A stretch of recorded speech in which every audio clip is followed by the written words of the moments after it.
Ouais, je pense que les gens qui sont pas dans le business, ils n'ont pas l'habitude de voir des échanges aussi tendus et de se faire remonter les bretelles. Donc, on a pu assister, on peut dire, à une humiliation du président Zelensky par Trump et J.D. Vance.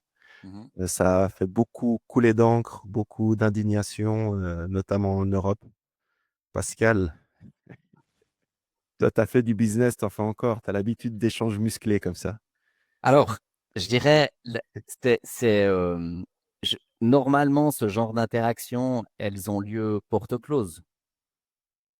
Il n'y a aucun doute que entre chefs d'État, etc., c'est certainement encore au moins aussi violent que dans les affaires. Mais là, ce qui est très étonnant, c'est que ce soit arrivé en face de la presse. C'est quand même assez dingue. On n'était pas prêt. Personne n'était prêt à ça, en fait. Ben, écoute, si tu veux, sur le fond, il n'y a pas eu grande nouvelle parce que Trump, il a été élu sur un programme où il veut arrêter la guerre en Ukraine, se concentrer sur la Chine. Donc, en fait, c'était assez clair. Je suis surpris qu'on soit surpris. Il l'avait annoncé, il a été élu, il le fait. Bon, c'est pas très nouveau. Les Européens ont été bien naïfs de croire qu'en fait, il le ferait pas. La guerre en Ukraine, elle est déjà plus ou moins perdue depuis un moment. Et puis évidemment que sans le soutien des militaires et financiers des États-Unis, ça n'a aucune chance de se poursuivre. À partir du moment où les États-Unis disent nous on arrête, ça s'arrête. C'est sûr.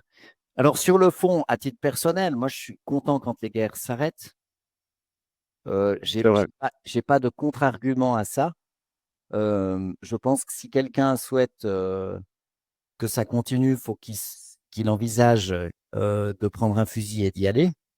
Donc, moi, je suis pas trop pour ça. Arrêtons de tirer, discutons, on trouvera une solution. Là, une discussion, même longue et improductive, me semble préférable à un échange guerrier. Donc, sur le fond, je suis assez heureux de voir que peut-être ce conflit va prendre fin.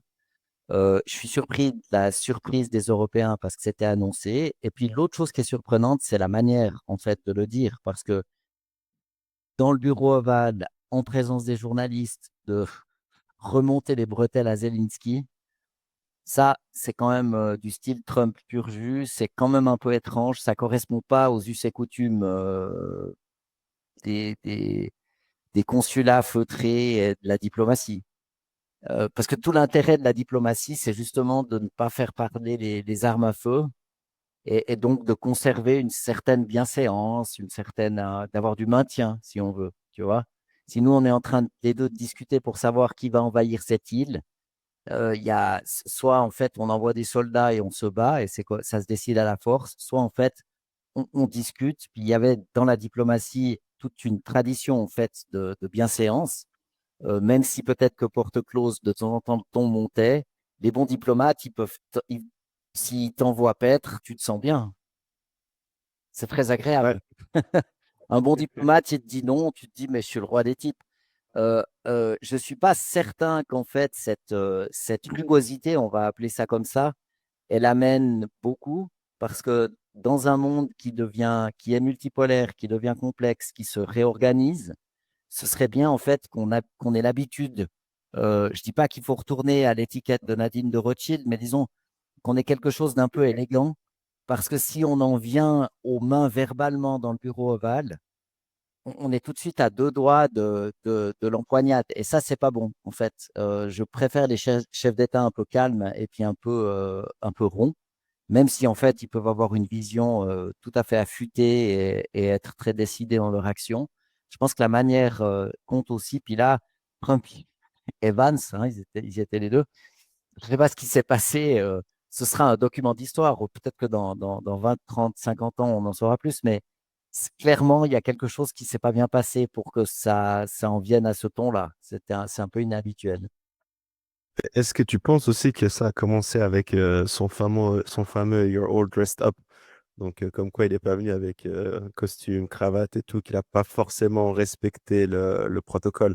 Moi, j'ai eu pas mal de posts sur X qui disaient il est toujours habillé en militaire alors que voilà, c'est un chef d'État et puis c'est pas vraiment le chef de l'armée. Bah, il est habillé comme ça depuis des années, hein, depuis que ça a commencé. Au départ, il était en t-shirt kaki. Je me souviens, ouais. Ouais, on a eu les mêmes à l'armée suisse, donc c'est les mêmes t-shirts. Euh, bon, voilà, c'est une question de style. Et puis de nouveau, en fait, l'étiquette diplomatique, elle requiert que ces choses-là soient discutées en amont. C'est-à-dire, si tu dis, imaginons, tu es le chef du protocole de la Maison-Blanche, puis écoutez, cher monsieur, si vous venez dans le bureau ovale, il faut mettre une cravate. Bon, mais tu le dis avant. Puis s'il n'a pas de cravate, tu ne le laisses pas venir. Tu vois, si tant est que ce soit une exigence. Mais de le dire comme ça, enfin, c'est un journaliste qui a posé la question, mais euh, je trouve que c'est un Non, là, peu. c'est quand il l'a accueilli à la descente de sa voiture et tout. Il a dit, You are Ouais. dressed up, non? Oui, je n'ai pas suivi alors. Peut-être il y a. Si tu veux, Ah, il est normalement, quelqu'un. Il est c'est quelque quelqu'un, chose Trump, on le connaît. qui se deal avant. Et puis après, on est tous libres de recevoir ou pas les gens. Mais si tu veux, je trouve assez rude si tu veux, l'usage diplomatique, en fait, c'est une manière d'être au monde, un art qui consiste à pouvoir exprimer des choses délicates et difficiles en gardant un style, une élégance, ce qui évite que ça dérape et qu'on en vienne aux mains. C'est ça le job des diplomates. Il ne faut pas croire que diplomate, c'est facile comme métier. Euh, Tu vas dire non, là on vous donnera plus de sous, là on va faire ci, on va vous prendre du terrain, etc., etc. Donc ce qui deal, c'est vraiment difficile. Mais normalement, les diplomates, ils sont un peu plus polished, on dirait en anglais. Et puis, je pense que ça aide parce qu'en fait, ça permet de garder une bienséance et puis de ne pas en venir aux mains. Ça met une petite couche de plus pour éviter la brutalité et la violence. Là, clairement, c'est chaud. On avait dit pas d'attaque sur le physique. Hein? Exact. Normalement. Hein? Ben là, ils y sont allés. Je ne sais pas à quel point c'était pensé d'avance. Peut-être qu'ils n'ont pas apprécié que Macron, que le Premier ministre anglais et Zelensky essayent de forcer Trump à poursuivre cette guerre, hein, parce ils ont essayé de lui mettre un petit coup de pression pour lui dire, mec, non, non, il faut continuer. Encore une fois, moi, je ne vois pas du tout l'intérêt de poursuivre ce bain de sang. Il me semble qu'il faut juste l'arrêter. Il faut arrêter de se battre et puis il faut causer. Ça fera moins de morts, c'est bien. Euh, et puis du coup, peut-être que, enfin, mon interprétation, c'est qu'ils se sont fâchés pour cette raison-là, mais je trouve étonnant qu'ils se soient fâchés devant les caméras du monde. Ouais, mais je pense qu'il doit y avoir aussi un petit peu de frustration en fait. Comme tu dis, Trump, lui, il avait annoncé qu'il allait régler la guerre genre en 48 heures et tout, une fois qu'il serait élu. Et là, il voit que ça traîne, il voit que ils se font, Ouais, ils se font, enfin, ils sont continués à se faire pomper de l'argent, tu vois, et que Zelensky il veut pas faire un deal, quoi. Et surtout, je crois que ce qui l'a énervé de ce que j'ai pu voir de certains commentateurs, c'est que il faisait que d'insulter Poutine. Donc, il le traitait de terroriste, de machin et tout. bien Et lui, il sûr. s'est dit, bah, d'un côté, j'essaye de les mettre les deux à la table. Et il y en a un qui fait que de traiter l'autre. Et je crois que ça a fait monter la sauce, en fait. Je comprends, mais si tu veux, moi je suis pas diplomate, mais je te le mime, hein. Moi non plus. Toi, tu fais Zelensky, moi je fais Trump, et puis je te dis, bah, écoutez, cher président Zelensky, je vous entends parfaitement, vous avez fait preuve d'un courage immense et insondable.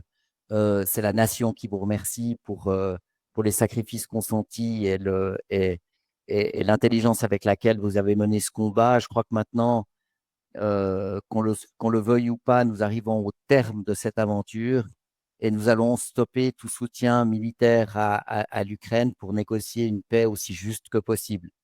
Tu dis la même chose, mais moins rageux que tu as vu comment tu es habillé bouffon, tu n'as pas mis de cravate et puis de, de lui mettre une branlée. Je trouve ça un peu bizarre, en fait, qu'un chef d'État s'exprime comme ça dans le bureau ovale. C'est bizarre parce que ces mecs, ils ont la capacité à pas s'énerver quand ils décident de pas s'énerver. Ils savent Ah faire ouais, c'est ça. clair. C'est D'accord? clair. Ça va être une Et technique de négociation hein, aussi, hein, on peut moi, je l'imaginer, suis hein, même pas sûr. Si en tu veux, extra-Trump. Trump, il a fait ses classes dans l'immobilier new-yorkais. Avec la Ça doit, mafia. Alors ça, je sais pas, mais disons, l'immobilier, c'est souvent chaud. L'immobilier à New York, ça doit être une dinguerie. Donc, en fait, tu Mm, prends des habitudes, tu vois. c'est clair. Tu, tu, tu, tu... Et je trouve, c'est juste. C'est aussi un signal faible qui montre qu'en fait, la manière dont les relations internationales sont gérées est en train de changer. Ouais. Tu vois? C'est pas, il faut aller au-delà du phénomène Trump parce que Trump, c'est un individu, c'est une personne. OK, on l'aime pas, ça n'a aucune importance. Il est là maintenant, il passera. Mais je trouve un peu dommage et dommageable qu'on s'autorise en fait des combats de coq comme ça en public, qu'il lui fasse des reproches derrière une porte close, ça les regarde, peut-être que ça se fait comme ça. Moi, j'ai jamais assisté à une discussion entre chefs d'État, je n'en sais rien. Peut-être qu'ils sont hyper polis quand il y a les caméras et les journalistes, et puis absolument odieux porteurs, mais j'en sais, je pense pas. Mais quand tu écoutes, par exemple, son nom m'échappe, mais cet ancien ambassadeur français à Washington, son nom m'échappe, mais c'est un érudit, quelqu'un d'extrêmement fin. Il y avait aussi un ambassadeur au Sénégal de la France. Ce sont des gens qui écrivent des bouquins qui sont fins. Ils pourraient t'envoyer te faire cuire un œuf et ça semble euh, absolument délicieux, tu vois? Donc, ça, c'est un métier. Et je pense qu'en fait, c'est un peu inquiétant qu'en fait, comme le président des États-Unis, c'est le président d'une des plus grandes nations du monde, si ce n'est la plus grande, quand il se permet ça, ça envoie un message à tout le monde qui dit, bon, ben les gars, l'usage diplomatique et l'étiquette diplomatique, on s'en fiche. Maintenant, on peut s'envoyer des invectives comme ça de manière publique. Ça, je pense que c'est pas bon parce que ça fait monter la tension, tu vois? Quand tu t'es, si tu émets des reproches véhéments à quelqu'un de manière publique, ah, ça c'est Google, quand on lève le pouce, si tu émets des reproches Valide. publics et véhémentes à quelqu'un devant les journalistes, ben ça laisse une trace, ça facilite pas le dialogue. Et t'as entendu la rumeur comme quoi il aurait insulté Vance ou il a dit un mot en ukrainien slash russe et puis qui voudrait dire BITCH ou Ben, un autre mot. si tu veux, Imagine, ça t'es dans le bureau-val et tout. alors, je peux Il y a quelqu'un comprendre qui parce que tape. si tu veux, ce qui négocie là, c'est dur, hein. En fait, c'était une guerre de proxy entre les États-Unis et la Russie. Ils étaient, L'Ukraine était soutenue par les Américains. C'est quand même Boris Johnson qui allait convaincre Zelensky de ne pas signer ce traité de paix 2 semaines après qu'ils aient envahi en 22. Donc, je veux dire, ils y sont allés avec la garantie que les Américains allaient les soutenir. Donc, au moment où on Ouais. t'explique qu'en fait, on va plus te donner de sous et puis que ça s'arrête là, tu dis, les mecs, vous nous aviez promis une aide inépuisable et solide. Alors, si on te l'enlève, t'es pas de bonne humeur. Je peux parfaitement le comprendre. Je sais plus je crois que c'est Jeffrey Sachs, il disait que c'est dangereux d'être l'ennemi des Américains, mais c'est encore plus dangereux d'être leur ami parce qu'ils te laissent tomber, tu vois. Donc, je ne connais pas les détails de l'affaire, mais si en fait, si l'histoire simplifiée, c'est que Zelensky a reçu des garanties sur la manière dont l'Ukraine serait aidée, puis qu'en fait, ces garanties maintenant ne sont plus là, ce qui semble être le cas, parce que c'était plutôt une guerre de Biden. Trump, il arrive, il dit, bon, ben voilà, moi, c'est pas ma guerre, je vais me concentrer sur la Chine, vous m'arrêtez ce truc. Et puis, il y a un accord oral qui a été passé comme quoi Zelensky serait soutenu. Zelensky, il l'a mauvaise. On peut comprendre. Parce que maintenant, lui, il va devoir expliquer à sa population que, ben voilà, il y a un tiers de l'Ukraine qui va passer en main russe, qu'il y a eu, je sais pas combien de centaines de milliers de morts, et puis qu'on n'a rien obtenu. Je crois qu'on est proche du million de morts, hein, un truc comme ça. Hein. C'est abusé. Donc, Puis eux étaient venus signer un deal sur les minerais, donc ouais. c'est aussi ça qui les a énervés. Mais je trouve que c'est un sujet super clivant en fait par rapport aux réactions. Tu avais aussi un des hauts cadres russes qui avait dit comme quoi c'était un cochon, je sais pas comment il disait, enfin un cochon hautain et que c'est bien fait que Trump l'ait remis en place. Et de l'autre côté, tu as tout le monde qui prend sa défense. Donc, je sais pas comment ça va se finir, mais voilà, l'Europe est en train, en tout cas, de peut-être se réveiller, vu que les États-Unis sont en train de sortir de ce deal. Et si, voilà, les États-Unis ne subventionnent plus la guerre, c'est mort. Donc, on a Ursula von der Leyen qui a annoncé un plan de réarmement de l'Europe. Donc, c'est la chef de l'Europe, attention maintenant. de 800 milliards d'euros, je crois. Mhm. C'est ça? Sur 10 ans, Sur 10 ans. attention. Attention. Tranquille. C'est comme si Comme tu tu dirais, engages tranquille le chat. bah, c'est comme si tu engages quelqu'un, puis il te dit, mais qu'est-ce que vous me proposez comme salaire? Tu dis 1 million sur 10 ans. Ça n'a Tu pas de vois, sens. ça fait, une fois, ça fait 100 000 francs par année, puis une fois, ça fait 1 million par année. C'est pas la même chose. Donc, c'est 800 milliards sur 10 ans. Ça fait 80 milliards par année, ce qui, comparé au budget militaire américain, c'est dans l'épaisseur du trait, mais c'est évidemment un budget conséquent, ouais, c'est clair. Qu'est-ce que tu en penses de ça? Est-ce on s'est réveillé Ah, ou est-ce que c'est juste du je sais stock pas. comme. Je sais pas. Si on regarde les grandes choses, moi, ce qui me surprend le plus, c'est la surprise des leaders européens parce que ça a été annoncé par Trump. Donc, en fait, c'est pas une surprise. Il a dit qu'il ferait ça. Voilà. Bon. Alors, on est quand même surpris. On a bénéficié en Europe, en fait, des garanties sécuritaires américaines depuis la fin de la Deuxième Guerre, hein, sous le parapluie nucléaire américain. Il n'y a pas beaucoup de forces militaires en Europe réellement solides. Pour remettre une armée sur pied de manière défensive, etc., ça doit prendre, je sais pas, il faudrait parler à un militaire, mais ça doit prendre, je sais pas, n'importe quoi entre 5 et 15 ans. Mais un Si, minimum, c'est clair. si maintenant tu dis, bah voilà les 800 milliards, cher Younes. D'ailleurs, on prend volontiers le chèque, hein. On- Non, mais si tu reçois les sous aujourd'hui, tu n'auras pas un système de défense performant, je sais pas, dans les 2 mois. C'est pas comme ça que ça marche. Il faut Ouais, puis il faut bien le faire aussi. Si on voit on voit ce qu'ils ont fait à l'industrie automobile européenne, qu'on aura Ouais, l'occasion de couvrir dans un autre podcast, la défense, c'est plus complexe, hein. c'est compliqué. Et alors, il y a toute une série de problèmes. Le premier, c'est qu'en fait, ça prend du temps, donc ça ne va pas résoudre le problème de l'Ukraine maintenant. En fait, quand elle fait ça C'est ou vrai, cela, elle parle d'autre chose. ça Si tu peut. veux, il y a, Ouais. il y a deux aspects. Il y a comment est-ce qu'on gère la fin de cette crise en Ukraine. Voilà, bon, encore une fois, du moment qu'on se bat moins, je trouve que c'est quand même une bonne nouvelle. Mais voilà, il faut gérer cette sortie-là.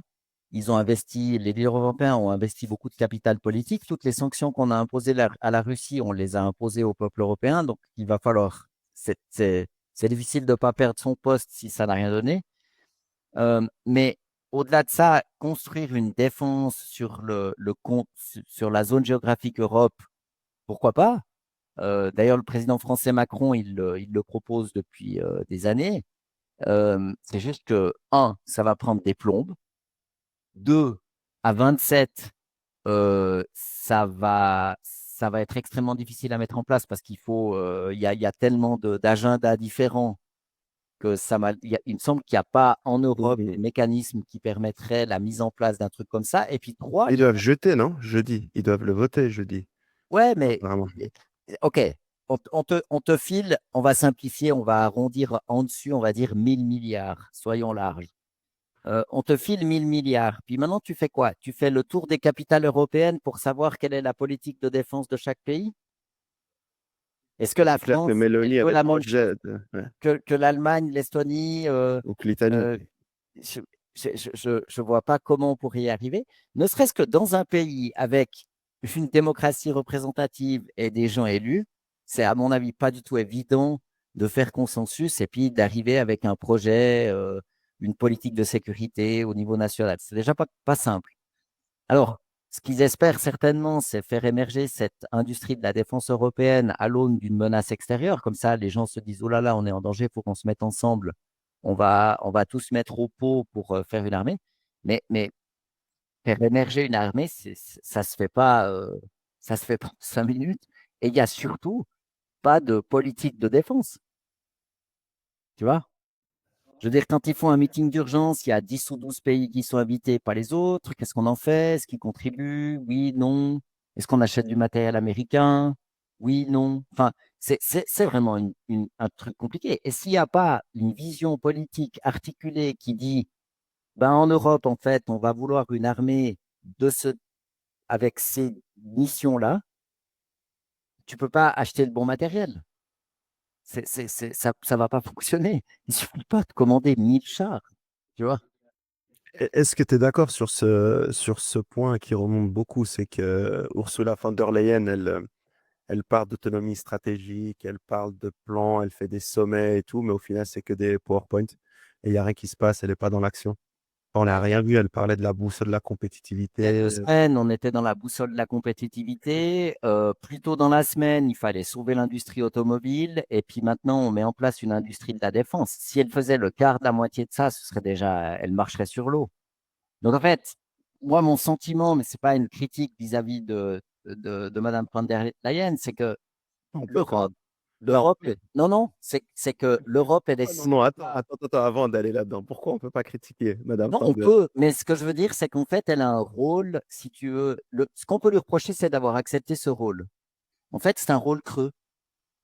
Parce qu'en fait, elle fait semblant d'être présidente de l'Europe, mais il n'y a rien. Waouh. C'est comme si je te donnais un bout de bois rond, puis je te dis, vas-y, Younes, tu peux conduire un bus. D'accord? Alors, ça va pour un enfant de 5 ans, mais la vérité, c'est qu'en fait, l'Europe, ça n'est pas un État. C'est pas un État fédéral, c'est pas une confédération, c'est pas un État-nation.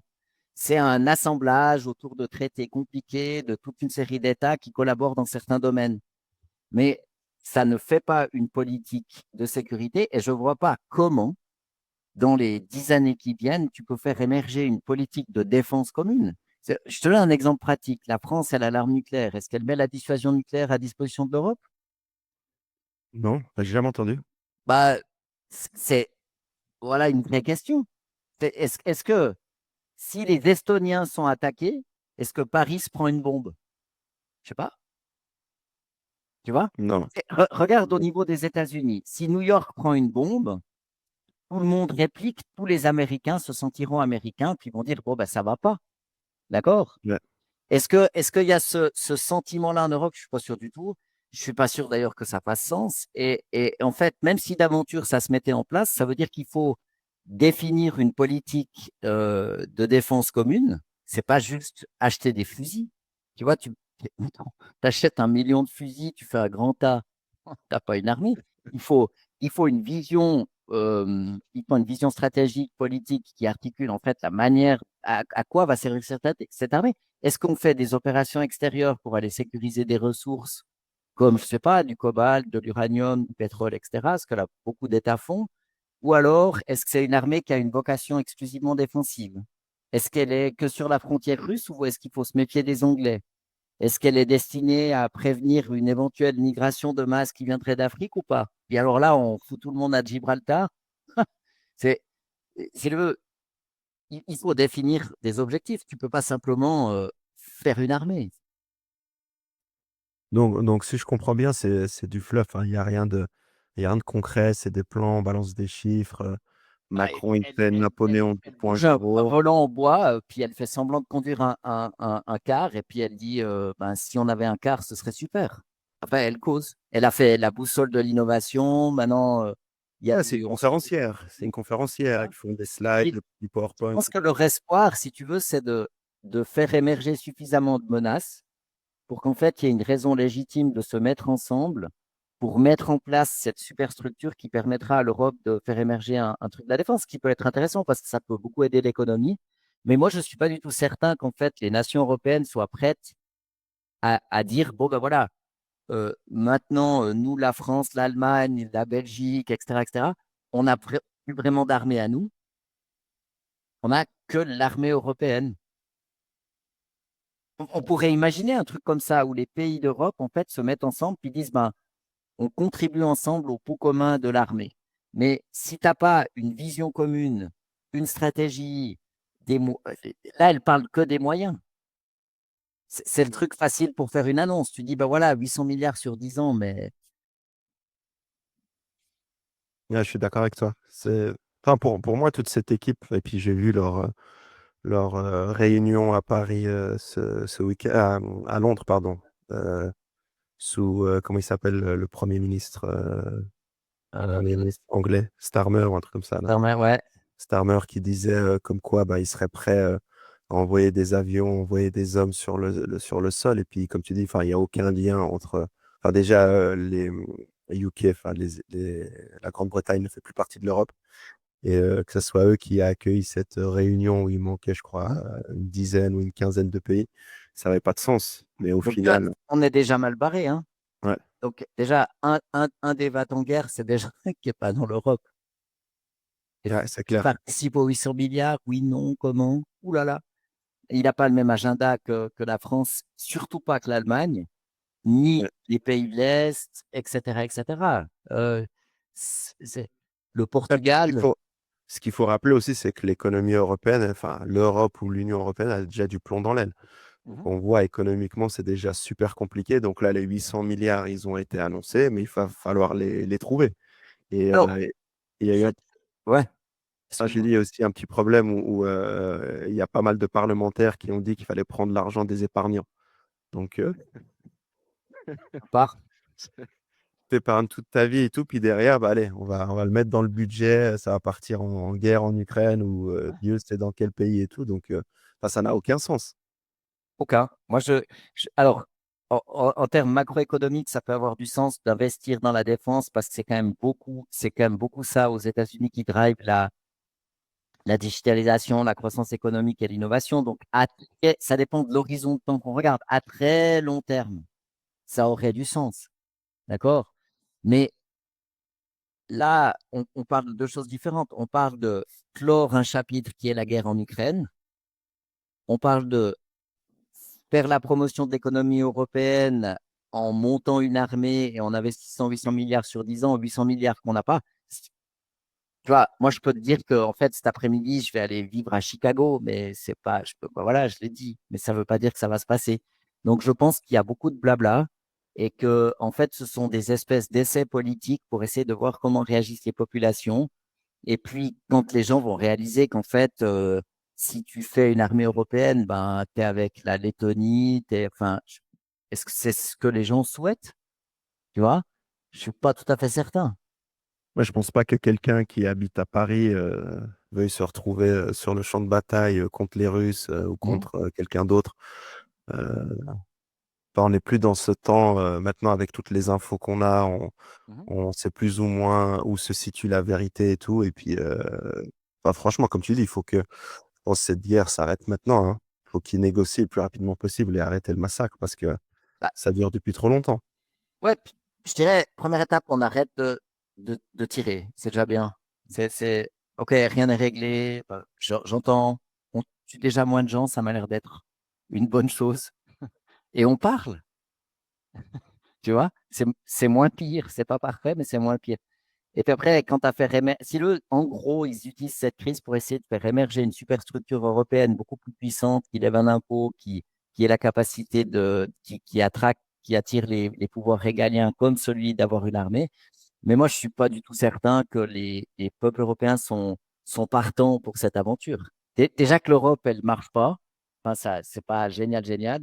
À part le guichet unique, bien sûr, qui ça est c'est magnifique, mais à part le guichet unique, ça marche pas bien. Donc, du coup, est-ce que les gens vont se dire, bon, bah, allez, on va leur confier l'usage de la force légitime? Je suis pas sûr.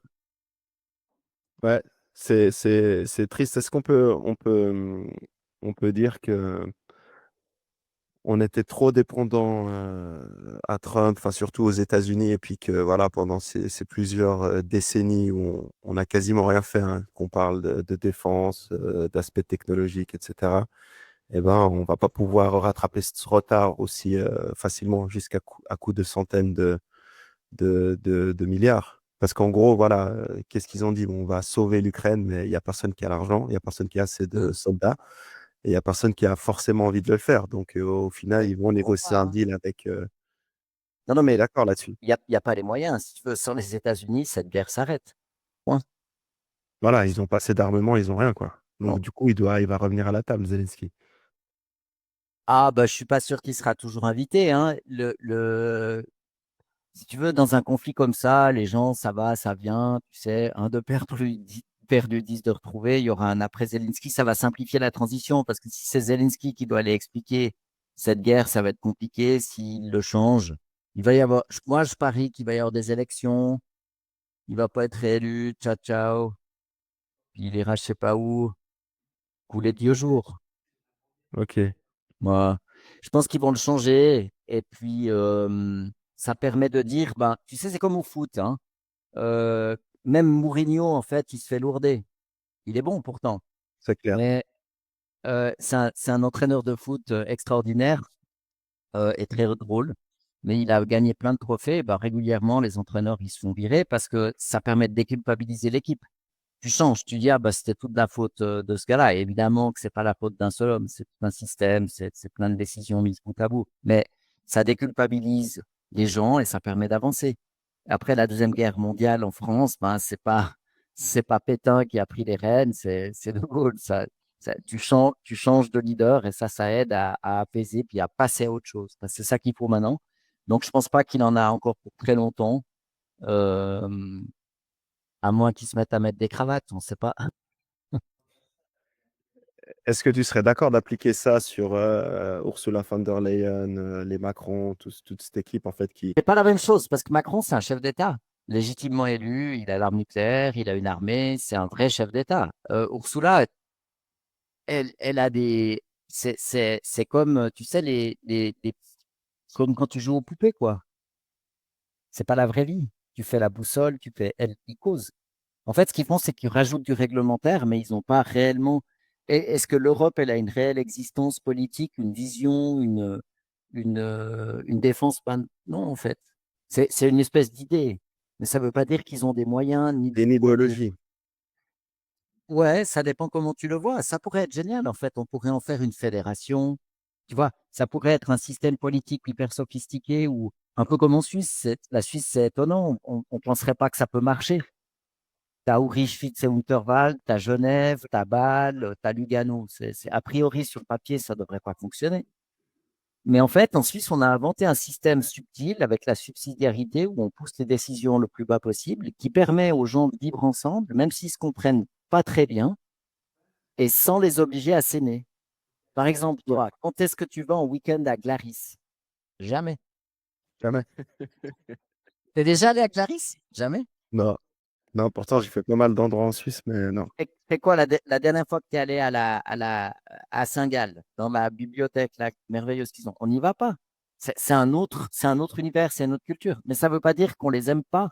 On n'est pas obligé de les aimer pour que le système politique fonctionne. C'est un truc compliqué avec les cantons, la ville, la campagne, les langues, le conseil fédéral, le fait que ce sont les institutions plutôt que les gens élus qui comptent, etc., etc. La subsidiarité, encore une fois, où on pousse au niveau le plus bas, en fait, l'élément de décision, les communes, les cantons et la confédération, bon, ça a pris du temps pour se mettre en place. Mais en fait, moi, je pense qu'il faut le voir de manière optimiste. On aurait là, c'est pas impensable si ça fonctionne en Suisse, qu'en fait, ça marche à l'échelle européenne. Mais pour ça, il faut mettre en place un système. Il faut que les gens le souhaitent. La Suisse, elle s'est construite par agrégation, puis ça a été long et compliqué. Il y a eu des tas de guerres. On s'est quand même bien mis dessus, hein, avant de s'agréger. Tu vois? Est-ce qu'on peut dire, en fait, où on pourrait faire du reverse engineering plutôt Hmm. que d'essayer de faire, est-ce que on n'essaierait pas de plutôt démanteler, en fait, de se dire, bah voilà, c'était une utopie, en fait, voilà, maintenant on est nous on en parlait souvent dans nos podcasts, mais il y a le peacetime et il y a le wartime. Là, on est en temps de guerre. Maintenant, on voit que peacetime, ça fonctionne plus ou moins. Il y a maintenant des guerres technologiques, des guerres économiques et aussi enfin, des vraies guerres et ça fonctionne pas parce qu'il y a personne qui a le leadership et qui Ouais, peut se mais dire, bah voilà, non, ça marche pas parce que tu as Mélanie qui est proche de Trump et de Musk qui est en train de faire son truc. La France, voilà, tu as UK qui essaie de se remettre dedans, mais ils ont quitté l'Europe et qu'en fait, au final, bah, c'était bien d'avoir essayé, mais comme tu dis souvent, on prend la perte et ouais. puis on move on, quoi.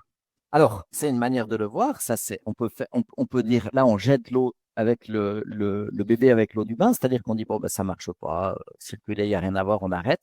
Mais on revient à quoi? On revient à la situation ante qui a quand même mené à la guerre de 14-18, la Deuxième Guerre mondiale. C'est pas non plus qu'avant, c'est pas non plus que les gens qui ont mis en place l'Europe, ils se sont dit, bon, euh, ça va sûrement foirer, faisons ça. Ça va vraiment, c'est pas ça. Ça part d'une bonne intention qui est de résoudre un vrai problème, c'est-à-dire d'apporter la paix sur le continent. Et moi, je pense qu'il faut plutôt revenir au passé, ça marchera pas. Je pense plutôt qu'il faut faire un saut en avant, puis peut-être avoir une Union européenne, mais qui serait comme les États-Unis d'Amérique, où les pays s'agrègent suivant un système fédéral ou confédéral, peu importe. Il y a certainement 1 milliard de spécialistes pour ce genre de truc. Et puis, pour un sous-groupe de pays, peut-être pas les 27, mais un sous-groupe de pays important, de dire, bon, là, le monde, il a changé. Maintenant, il y a les États-Unis, il y a la Chine, il y a la Russie, la situation sécuritaire a changé. Il y a d'autres challenges. On est bientôt plus petit que l'Indonésie, etc. On n'est pas compétitif du point de vue technologique, etc. Donc, on va se mettre ensemble, suivant une modalité à inventer, mais encore une fois, un truc de type fédéral. Et puis, on avance, en fait, pour avoir une intégration politique. Ce que la Suisse montre, en fait, comme exemple historique, c'est que on peut avoir des gens qui ne se comprennent pas, qui ne s'aiment pas, et qui se mettent ensemble sans se faire la guerre. C'est possible. Mais après, il faut les bonnes personnes. Parce que le problème, c'est qu'ils sont plus en train de nous tirer vers le bas et puis à se mettre des bâtons dans les roues, se tirer Ouais. une balle dans le pied, on le voit avec toutes les industries européennes. Mhm. Et que si ça continue, en fait, pour le moment, moi, j'ai pas vu d'introspection et de se dire, bah, il faut changer les choses ou il faut que je step back, tu vois, notamment von der Leyen ou les parlementaires européens. Et non, ils continuent et puis Mais on va pas dans la bonne direction. parce qu'ils sont prisonniers de ces institutions, c'est mi-cuit, on pourrait dire. L'Europe, c'est mi-cuit. Alors, il y a des desserts où c'est bonnard, en fait, un espèce de gâteau au chocolat mi-cuit avec un truc coulant au centre, c'est bien. Mais pour les institutions politiques, c'est compliqué. Et là, on est au milieu du gué. Donc, en fait, cette crise en Ukraine et puis ce départ des États-Unis de manière un peu précipitée, enfin, il avait été annoncé, mais encore une fois, maintenant, on réalise, on prend la perte. Et du coup, il faut décider ce qu'on va inventer. Alors, on peut euh, se dire, bon, ben voilà, ça va pas, on revient en arrière, je me concentre sur moi, etc., etc. Mais encore une fois, historiquement, ça n'a pas donné des résultats qui étaient extraordinaires.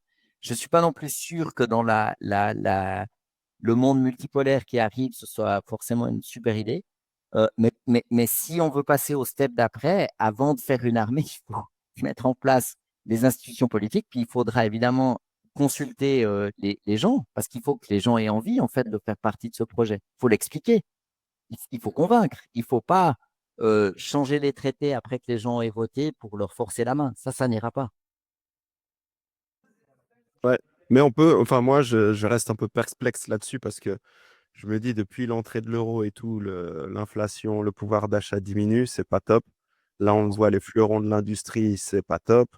On voit qu'en termes de retard technologique, on n'a plus rien et que la moitié des cerveaux, enfin, PhD allemands, comme tu le disais, partent aux États-Unis et que, enfin, on est dirigé par, je dirais pas des chèvres, ça serait peut-être un peu trop dur, mais par des gens qui sont jamais sortis de leur bureau, qui ont toujours été, tu vois, jamais sur le Yeah. terrain, qui ne savent pas ce qui se passe.